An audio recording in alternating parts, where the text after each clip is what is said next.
Are you operating effectively as a leader in this situation? Are you deploying the right tool to get the job done in this situation?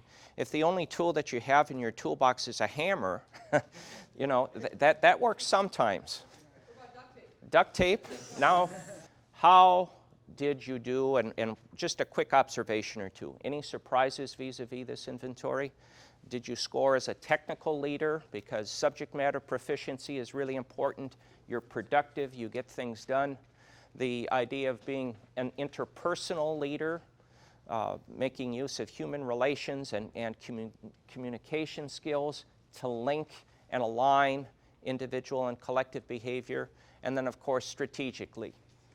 Top leaders, the implication of the model would say, need to be innovators, brokers, and catalysts. They've got to be tending to big picture concerns. Any impressions around the room that you'd like to share with the colleagues at different tables? Did you have a question? If you look at the different scores, obviously everyone's not going to have high scores on all of them. So if you have high scores on two categories and lower scores on the others, do you advise people to spend more time on the high score categories and build on those obvious strengths? Right. Or to work on the lower ones and try to bring them up? Well, that's a great question that Ben asks, and it sets me up perfectly because the noted 20th century management theorist Peter Drucker was maybe the first leadership and management guru. Many in the room probably are familiar with Drucker.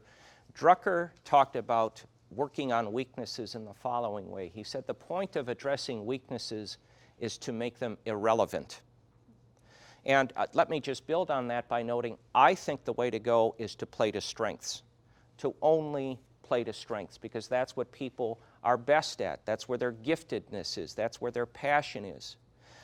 I would say that if you focus on weaknesses, sort of channeling Drucker, the point is to make the weaknesses less deficits. At the point where you're okay, you want to be minimally competent in an area of weakness. I don't think you can turn a weakness into a strength, because if you turn a weakness into a strength, it was an undiscovered strength.